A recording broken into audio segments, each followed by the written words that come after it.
Welcome to the Second Bite Podcast, where we talk with top entrepreneurs and CEOs about creating valuable companies through creative transactions. Now, let's get started with the show. All right. Welcome back to the Second Bite Podcast. Welcome back, Ned MacPherson. Yeah, man. Good to be here. It's great to have you here. And I'll tell you why. Last time we spoke, which is just a few months ago, we were on the what we call the Go It Alone series for entrepreneurs that have decided they just want to grow the business on their own. Fast forward a few months later, you are successfully a part of the team over at Power Digital after what I think we would both agree was a fantastic transaction. It was, yeah. It's pretty interesting. We chatted last time right before kind of those conversations started, and here we are now. We literally just closed. We had a dry close last weekend, and then we had the official close this past Monday morning. So yeah, pretty interesting that we were able to talk right before this process and immediately right after. So yeah, and I want to unpack a bunch of that. So if somebody wants to, at secondbitepodcast.com, you can search Ned MacPherson and you can hear the first episode we recorded together. But for those that don't want to do that, Ned, give me the short and dirty on who is Endrock, what do you do, and who do you serve? Yeah, sure. So I'm the sole founder of the agency. I originally founded it, the entity, if you will, back in 2016. At the time, I was focusing, I have a background in statistics, so I was focusing on rebuilding analytics stacks for brands. On a prior company I was running, I'd started to kind of dabble in that. And in a few different networking groups I was in, I shared about just some of the successes of rebuilding some of those architectures. And a few CEOs came up to me at the time, this is like 2015, and were like, hey, that's super interesting. I think we could use some help on that front. So I started to just kind of help them on the side, and then that turned into service demands, and then it just kind of piled on from there. So I saw I really had a good service market fit. While I was doing that, as kind of the story goes, I was looking at brands analytics and trying to rebuild them from a data architecture standpoint, so they could solve a lot of their data hygienic problems, they could solve their data governance problems, and it start to infer insight as to what folks were doing on their sites. As an example, these are predominantly like e-commerce brands or mobile or web applications that were consumer facing. And I kept seeing really similar patterns, right, as to how people were interacting or not interacting, or where their abandonment rates were, where certain index rates were basically oscillating kind of to some hyper degrees on different D2C brands. So I started to make recommendations to these clients and say like, hey, you're leaving money on the table at this area of your funnel. You could probably start to run some experimentation based on what I'm seeing. Here's maybe a few ideas. And they'd always get really excited about those ideas and kind of those recommendations, but none of them, literally not one, ever executed on a single one of the recommendations. So I went back to them and said, hey, maybe I could just start running some experiments for you, which they agreed. And long story short, that's effectively where the business ended up going in terms of a direction. So there was a lot of demand for it. That's where a lot of the successes were. There was still a need for rebuilding data architecture for brands, but overall it was all about the experimentation and finding new threads of growth and revenue.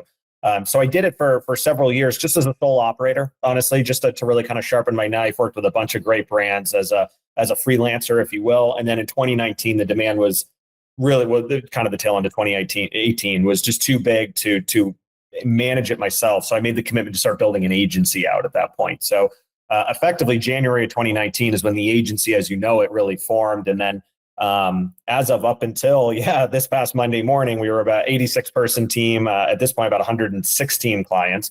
And we are now fully a part of the Power Digital family, which we're every one of us, I can speak on behalf of my entire leadership team, and all the employees within Endrock are just thrilled. The culture fit is incredible, to the point where we kind of laugh at it because we have very similar like isms internally. We have very similar processes.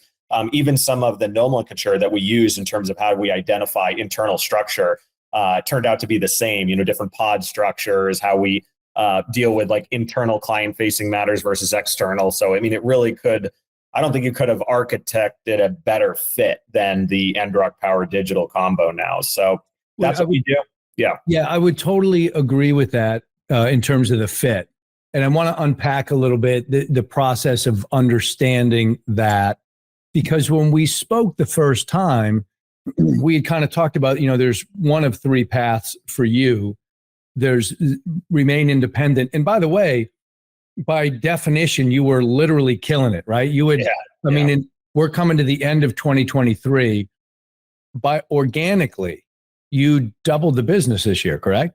We doubled the business this year, and we grew 60% in Q4. And in 22, you grew 50, 60%, correct? Correct. So you are literally killing it. And when we spoke, you're like, listen, I'm killing it. I'm going to continue just to progress down my road and we see how we can grow. So that was one. Second was, well, maybe private equity, if you partner with private equity, maybe they could help you. And then third would be maybe you could join a larger group that's strategically supported by private equity and that you fit in with well. Yeah. And we hung up, or we ended the episode, and you were pretty clearly, I'm killing it, so I'm going to continue this. Correct. And I said, do you want to talk to a couple of groups just so you have something to measure that against, whether you want to do something now or next summer or in the future? So if you can kind of go back to that, what were your initial thoughts or expectations around A, should we do that or not, and B, what we might possibly find from that? Yeah, I mean, you kind of hit the nail on the head. You remember you told me very clearly, you said, look, just getting into this process of entertaining LOIs and understanding the types of due diligence requests that would be coming will give you such a good understanding of the landscape out there as to what a potential acquiring buyer would want to see and maybe where you're coming up short, so that you can build that into your future plans to plug some of those holes.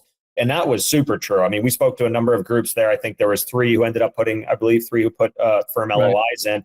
And it was very intriguing to see where there was commonalities and where there were differences as to what they loved about the business, as to what they maybe paused at a little bit. They had some concerns, et cetera. So even had we not gone through this actual transaction, I would have been way more armed in terms of what we needed to fix as a company, what we needed to double down on as a company, what we needed to just accentuate a bit more as an organization in order to be as attractive as possible and provide as much value to a potential future suitor, right, who would be looking to acquire the entity.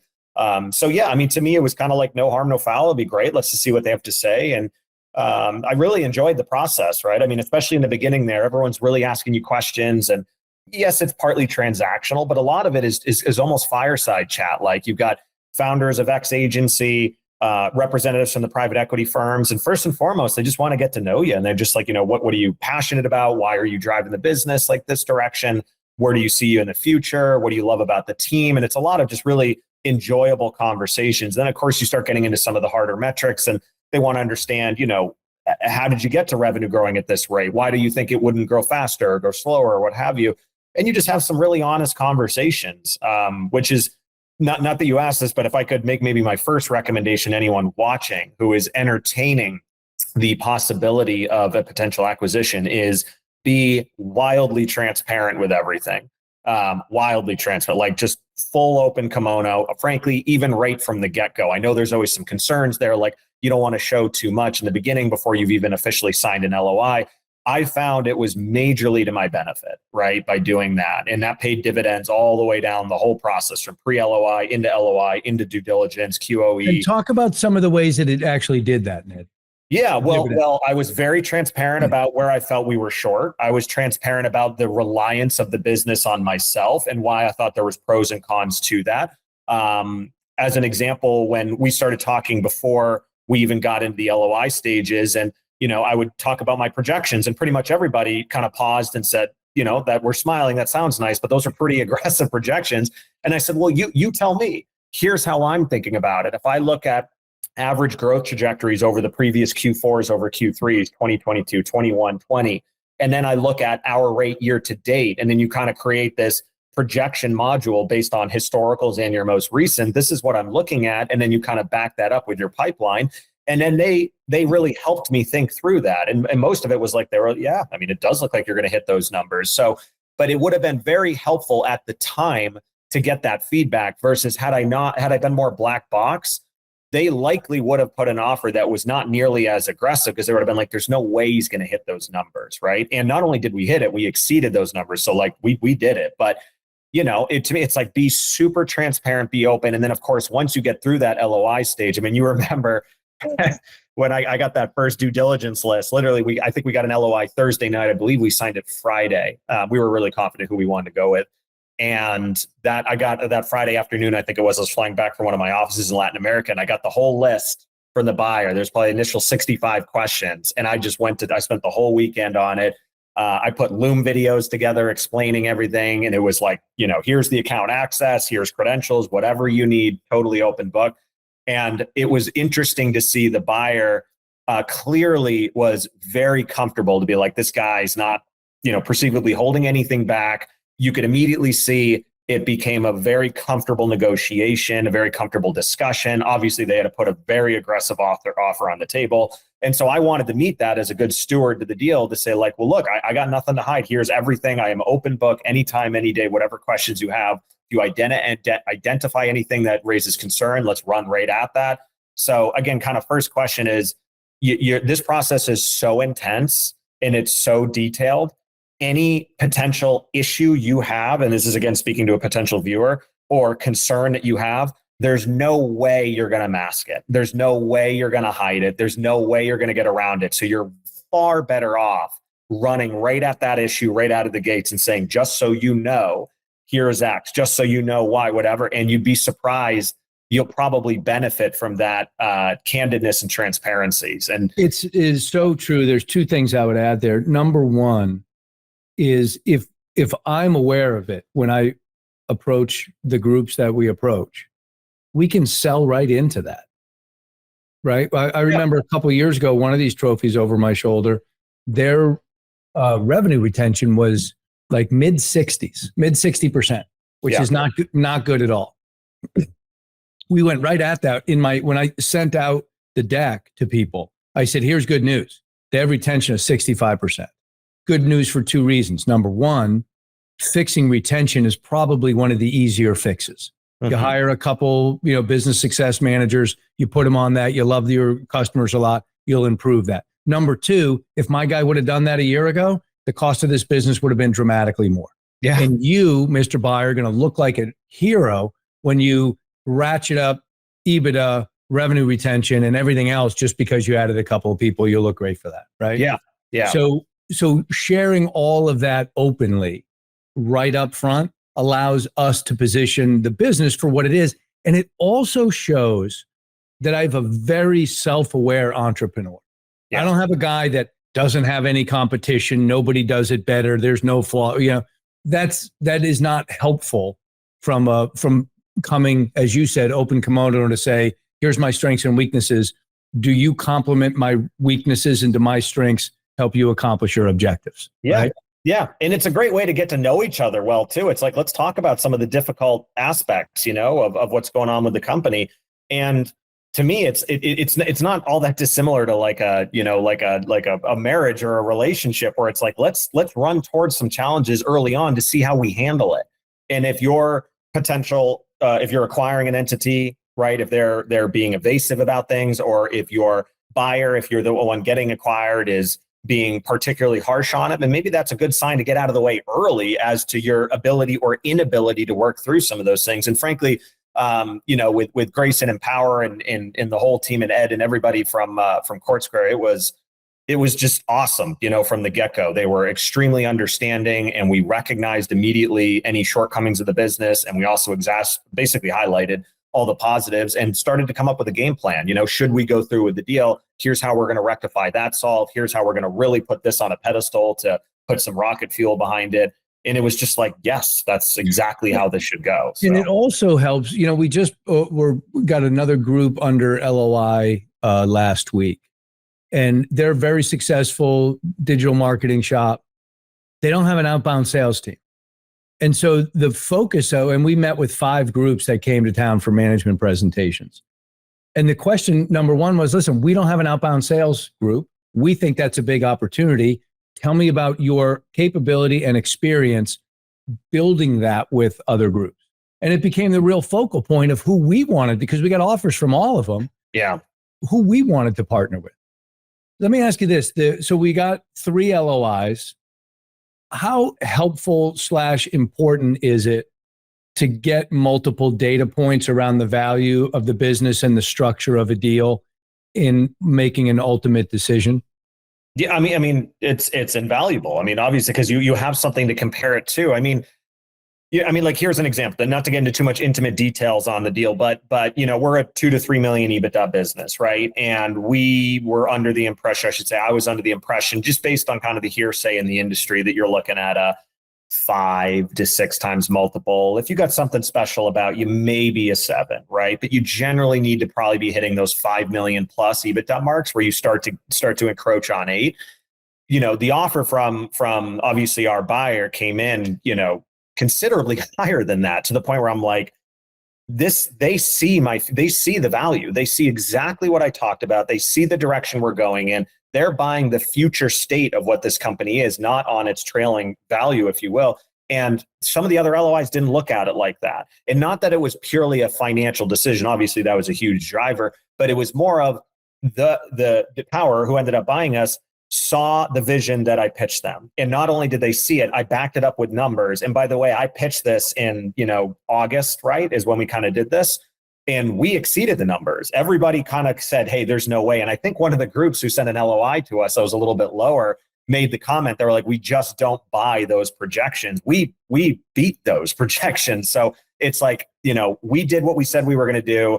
Our buyer Power ended up putting a very aggressive offer on the table that was, again, basically based on the current value of the company, and then a nice premium to it as to our future projections. So I'd say it's invaluable. And also the single biggest thing for me was understanding all of the extra aspects to this, because on one hand, you get these LOIs and it goes through a lot of terminology that, at the time I wasn't aware of, right? This is my first, real sizable acquisition. And I was unclear on some of those. But what made the real difference for me is I had one group, our buyer, obviously, who really went above and beyond. As an example, they didn't email the LOI. We had an all hands call, video call, and they walked through, and first and foremost, they pitched them as an agency, them as a leadership team, and them as a private equity firm who was backing it. And they all chimed in and said, here's our vision. Here's where we feel you are going to plug in nicely. They really pitched the storyline. And then they walked through the LOI, every aspect, and they explained it, because it can get confusing. There's a lot of different initialisms you haven't heard of before. And they just put the effort in, whereas the others just kind of lobbed it over, right? And it was just like, let us know if you're interested, in a way. And they were still great offers, but it was just so clear from the get-go that Power was like, this is who we want, right? And it immediately resonated, and that I'll never forget that. So and I will say this, I think a couple of things. We were fortunate. We helped our friends Sproutward do a transaction with Power Digital about 12 months ago. And Kevin Biondi is the CEO of Sproutward. We did a podcast with him. So if you want to listen to Kevin, you could do that too. When they knew, I think early on, that you were the right guy for them. And I will say that the other groups we dealt with followed protocol in terms of making an offer and providing an LOI and on and on. And Power just couldn't be bothered with that, because they had in their sights something that they wanted. There are buyers that approach, I think, would turn off. And I think Power is very comfortable that if that would have turned you off, you're just not going to be their guy. And they want somebody who's going to be their guy. So they were, right. So they were okay with that. I would also say that the thing that was helpful is some of the work that we did in advance. A, knowing the buyers, and we knew all three of them, but B, we, based on your confidence, told them, this is August, we're going to close in November. This is where we're going to be in November, and I want a multiple on this number. Yeah. And to their credit, they said, okay, we'll do that, but you guys better freaking get there, because it's a big number. And if you want it, you got to hit this number. Yeah. The other groups, to your point, said, here's your August numbers. And we're going to make you a very good offer on your August numbers. Yeah. The difference in that EBITDA from August to November was significant. Dramatic. And when Power went to the high end of the range on a bigger number, it made it pretty overwhelming, right? Yeah. I also think, and like your comment on this, getting a chunk of cash is always wonderful. Yeah. But the bigger motivator for you was A, the equity, and B, the strategic fit. Because I went back and listened to the first podcast to remind myself. And you had said, I want to focus on delivering results for my customers. This is the thing that I love to do. And now I'm building an HR department. I got to worry about finances. There's a lot of moving, and this will allow you to get back to that. Can you talk about how important those two concepts are, the equity and the role going forward? Yeah, they are. And again, it probably depends on where you are as an individual, where you are. I'm the sole owner of Endrock, right? I didn't have partners or investors or anything, but if you do, kind of your mutual consideration on what you all want to do there. Obviously, as you get maybe further down the life cycle of your career, it probably becomes a little more disproportionate cash acceleration towards longer term equity. But for me, I mean, I see the huge growth opportunity, and it's been evident for Endrock, which is now the division, right, of Power. So to me, it made no sense to cash out entirely, if you will. Now we still did. I mean, about 50% of the value was cash, which is life-changing, right? Just to say the least. It's been pretty surreal. But to me, it's like, okay, great. Like, what's next? I mean, I remember Monday after we got off our closing call, it went right into like, okay, what's the vision? The vision. I'll just be straightforward. We want to be the top 3 biggest revenue drivers for Power, right? And there's multiple divisions within Power, and that's our goal, right? Right now, we're probably not even in the top 10, right? So we got a long way to go, but that is a mutually aligned goal. And obviously, if it's successful in the overall entity, that proverbial second bite is, where numbers start also getting pretty outrageous. And so to me, it's not so much that this is like, the goal to get to. It's just a quick pit stop to kind of take a moment, take a few chips off the table, align with a partner who ideally, if you're watching this, can help accelerate what your vision. For me, I certainly did. And then just get right back to business, right? And put the pedal down. And you want to be rewarded for those efforts down the line as well. So, I mean, part of this is my age, I'm 35, right? I got a lot of runway ahead of me. And so to me, it was all about shifting from Endrock becoming a powerhouse into now Power, right? Becoming a powerhouse, which frankly it already is, but becoming like the powerhouse in the industry. And I'm going to put everything I got and everything my team has into achieving that goal. And yeah, I feel very strongly about it. So to me, I think it says a lot about the buyer and target relationship for the acquired entity to say, you know what, I want to roll forward as much as I can, because that is a dead giveaway that it's like they believe in you as the acquiring entity, and vice versa. If they're saying something to the effect of like, hey, we don't want you to roll forward that much equity, it's like, well, I mean, what does this partnership look like going forward, right? So to me, right out of the gates, we didn't even have to have a conversation on that. I had in mind that we wanted to roll forward at least 50%. Power effectively said that's exactly what we have in mind. It was like, great, done. That was a 5-minute conversation. So yeah, I'm just dead focused on the next stage now. So we worked, and when I say we, I really mean Haza and Jose and the team at Greenberg Traurig out of Miami. They were terrific. They worked late Wednesday, Thursday, Friday night, and so that we could be in a position for you to announce to your team when you were all together on your annual management retreat. What was, and entrepreneurs, particularly guys that own the business themselves or with a small group, are always worried about the reaction of their team. Yeah.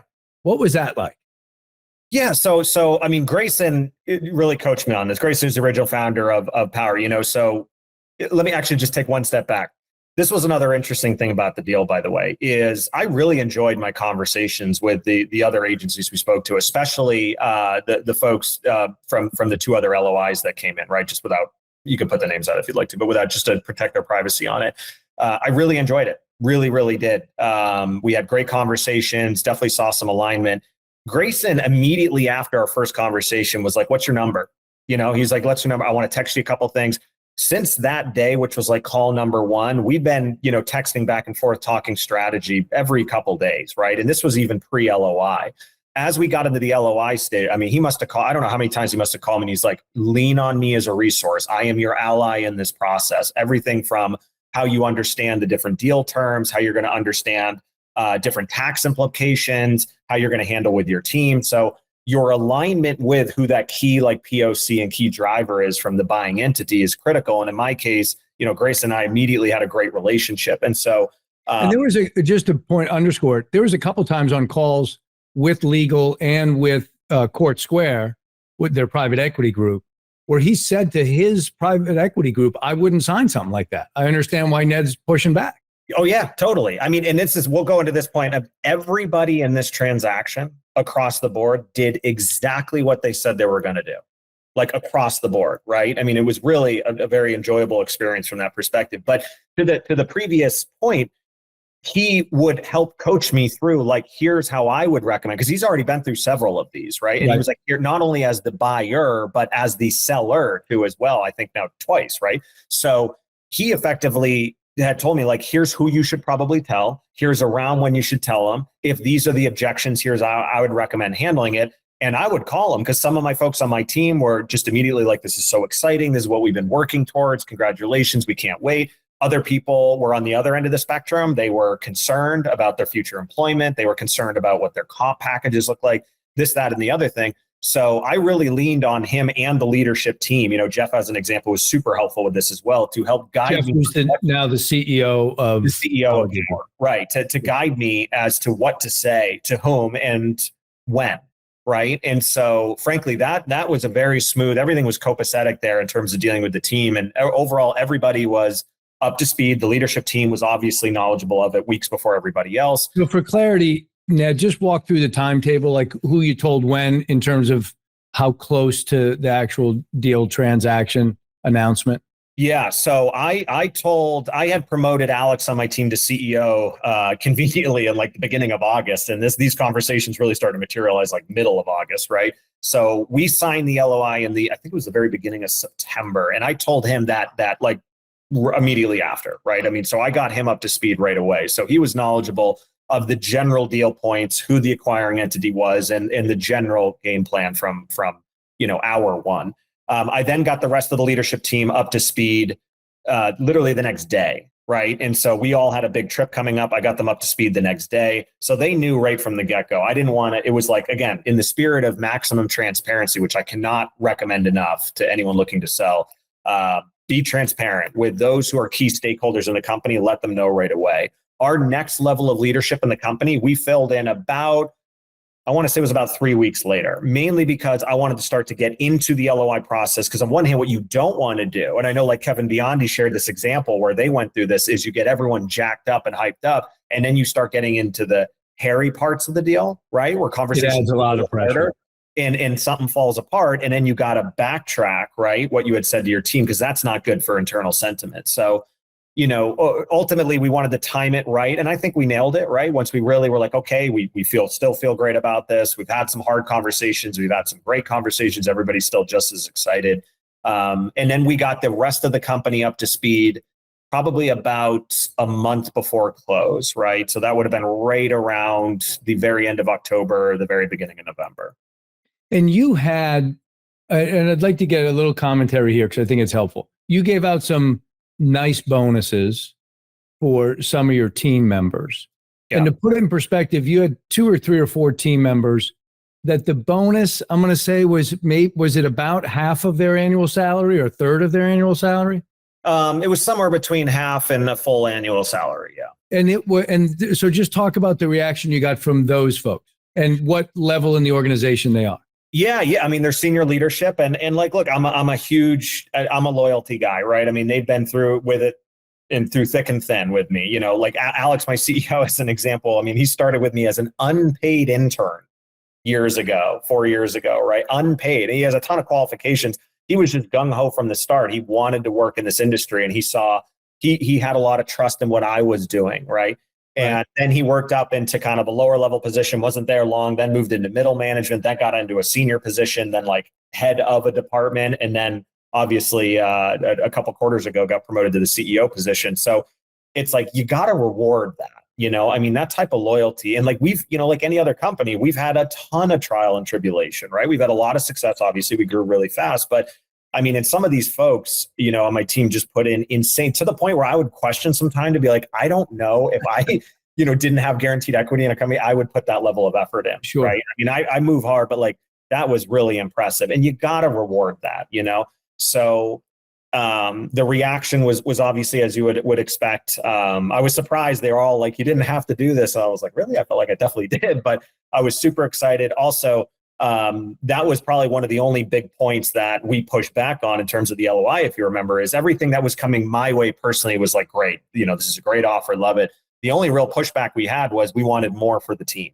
We wanted more considerations of salaries. We wanted more considerations of the PIU allocations. We wanted this, that, and the power team was immediately accommodating to that and reflected on it and basically set up a tremendous bonus and commission structure for the entire employee base. I mean, far heavier than I was doing on the extra bonuses and commission. So some of our folks are going to have a very lucrative 2024, which is exciting. But yeah, I mean, it's classic stuff. It's like, you take care of your team, they'll take care of you. And this is, I know, just a pit stop in the process, but that was one of the more exciting moments for me, was getting to fill the team in on some of their new compensation opportunities and the leadership team on some of their bonuses. So. And so let's just take somebody, I'll just make up an example, but if you gave somebody a 50% of salary bonus, success bonus for, all the hard work and on, versus a 60% bonus, is the extra 10%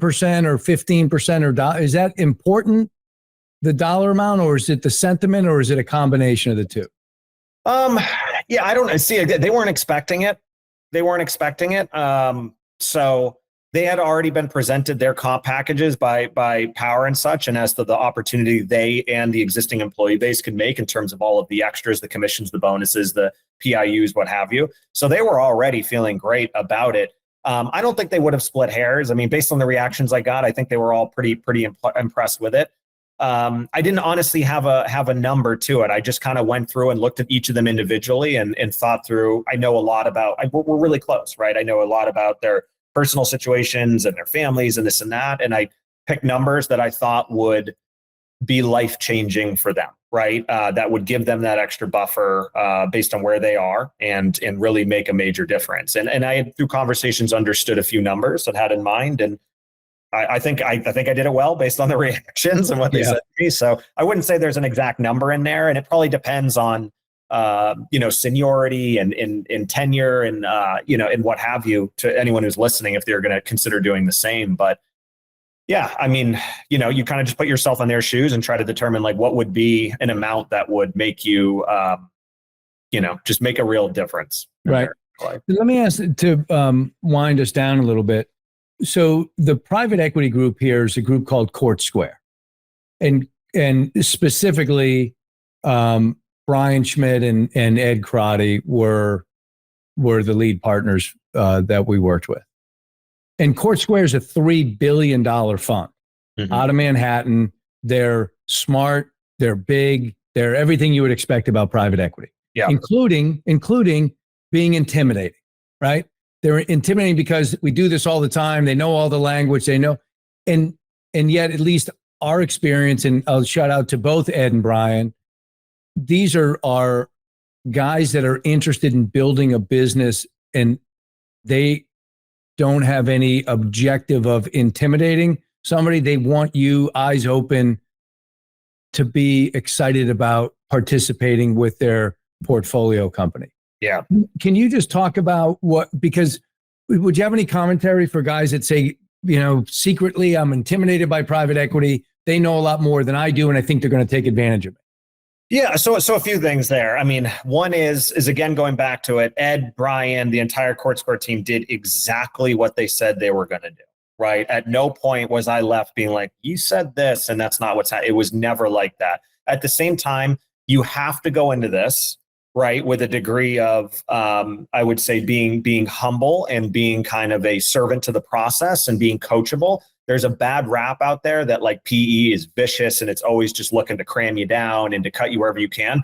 And what I found in my experience is I think a lot of that's a false perception, because more often than not, and this is classic, by the way, is it's us, the individuals getting acquired, who are naive to certain aspects. Like we started getting into networking capital adjustments and discussions in QOE. There was concepts and terms I've never heard. I'm researching it at night, trying to figure out what people are even talking about. And then I came to realize like, oh, they're right.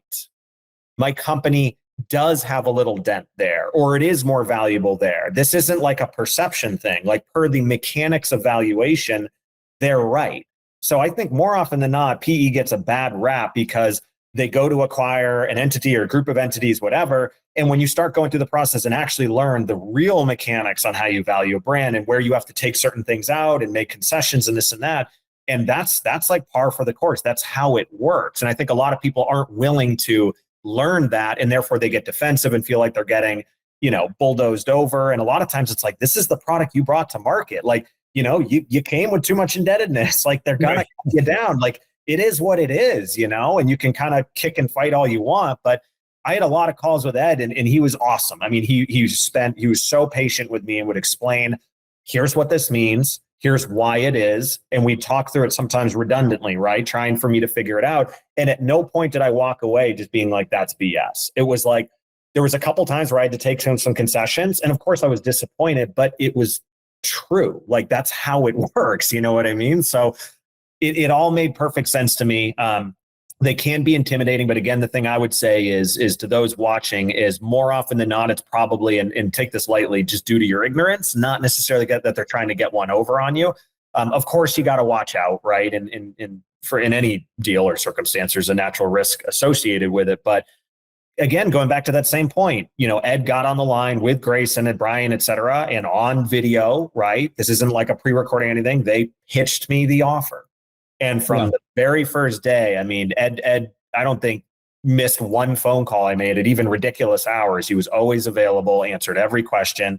And even I found a couple things where I wouldn't say they didn't miss. It's not that they missed, but I was like, oh, remember, this is, it's just something we had talked about. He's like, you're right. Okay, hold on. Let's go back. So it was a super cooperative team effort. And at the end of the day, it came out exactly like it was supposed to. Yeah, and I think to your point, right, this you when you get into it, you realize there is another level that firms that are valued like Power is at 20 times EBITDA or 25 or 30 or big numbers. There's a reason for that. Yeah. And it's a level of sophistication that I think you got a little bit of an education on. Sure. That probably, if you ever do an agency business again, you will now know, here's all the stuff I'm going to start with right from the very beginning, because it's going to show up eventually. And so private equity very pragmatically says, here's how, as an example, working capital is super confusing, but there's a formula that takes the average amount of working capital in your business over the last 12 months or 6 months or 3 months. And if a company's growing like this up and to the right, that number, the working capital number, gets larger as the company continues to grow, because a bigger company needs more working capital than a small company does. Yeah. And again, because of the experience, they were 100% right. They wanted a 3-month average. Mm-hmm. And the 3-month average in working capital is about $100,000 higher than the 6-month average. Mm-hmm. And there's really no way to debate that effectively. So I remember I went to Ed at one point and said, listen, man, I need a freaking win in here, right? You have not been wrong on anything, but everything has kind of worked against Ned. You got to give me something just because, right? And to the earlier point, it's not about trying to grind these guys down. There's some private equity groups out there that wear it as a badge, perhaps, that they can grind down a little bit at close. Mm-hmm. The great ones, and I'm going to put Court Square in that category, don't create great wealth by squeezing Ned a couple $100,000 at the closing table. Yeah. They create wealth by putting great companies together and then letting the executive flourish with the support of private equity.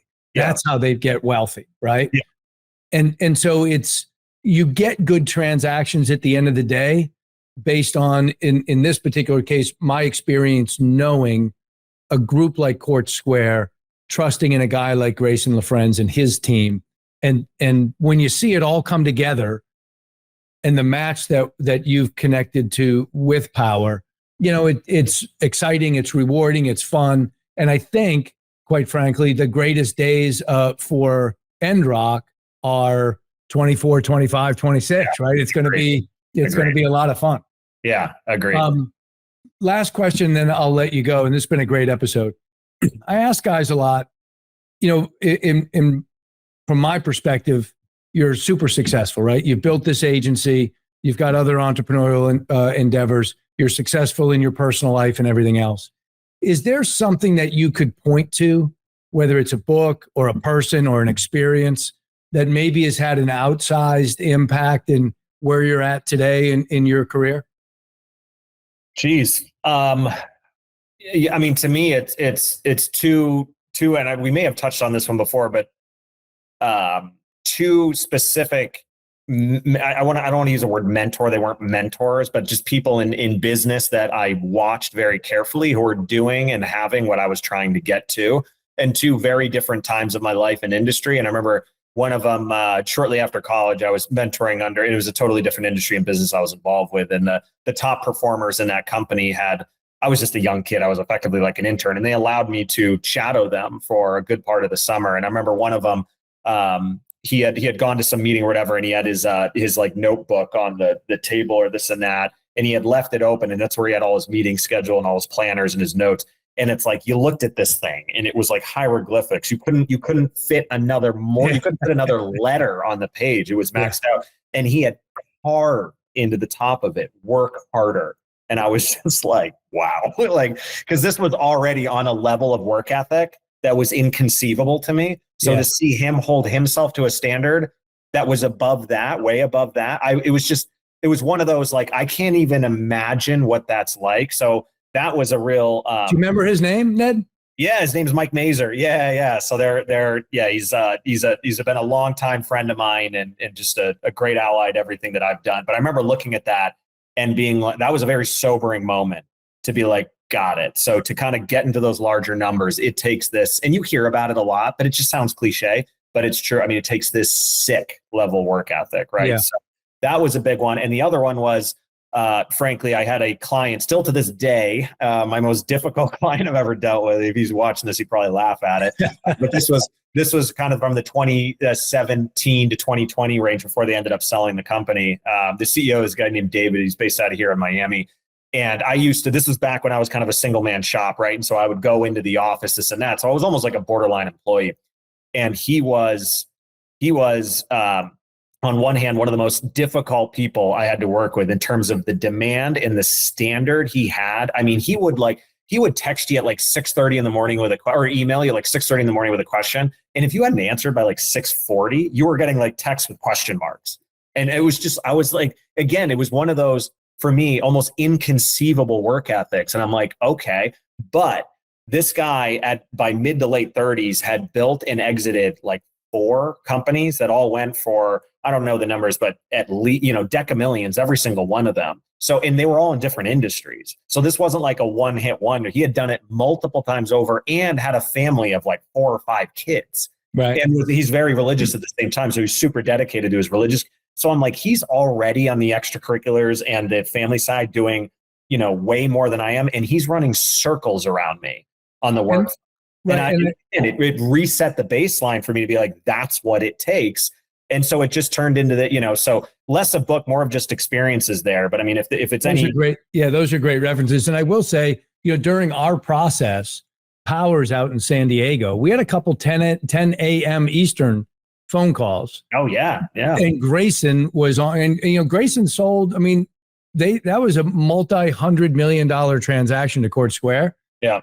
And, so Grayson doesn't have to be, I guess, on those phone calls, but he was, because it was important to him, and building this business is important to him. So it's nice when you can partner and see that. It's going to be a great combination to watch how you and Power, get along and grow and fulfill the vision that I know both you and Grayson have, to share some of the insights from behind the scenes. Yeah, that is super helpful, and I appreciate that a great deal. I will look forward to continuing to monitor your success and appreciate you spending time with us today. Yeah, man. And just last thing I gotta honestly say it is I've said it in the beginning, but just gotta give you props and your team. I mean, again, everything you said you were going to do, you did. I mean, hands down, without question, through the whole process, and it was a really great experience. So honestly, I'd recommend it enthusiastically. Anyone who's looking for support. Honestly, man, it was a great experience. Towards the end there, I had you on speed dial those last few weeks. Right. It was a lot of fun. I appreciate that. And I think I told you up front, this transaction that we just completed will be one I think you remember for the rest of your life. Oh, yeah. Oh, without question. Yeah. And for me to play the role that we did in a meaningful way to set you up on this next leg of your career is a great responsibility, which we take very seriously. It's a ton of fun. It's meaningful. It's important. So having that opportunity for me is great. And I appreciate being involved. Yeah, no, man, can't thank you enough. It was great. So appreciate Excellent. the time today too. We'll stay in touch, Ned. Thank you. All right, brother. Thanks. Thanks for listening to the Second Bite podcast. We'll see you again next time, and be sure to click subscribe to get future episodes.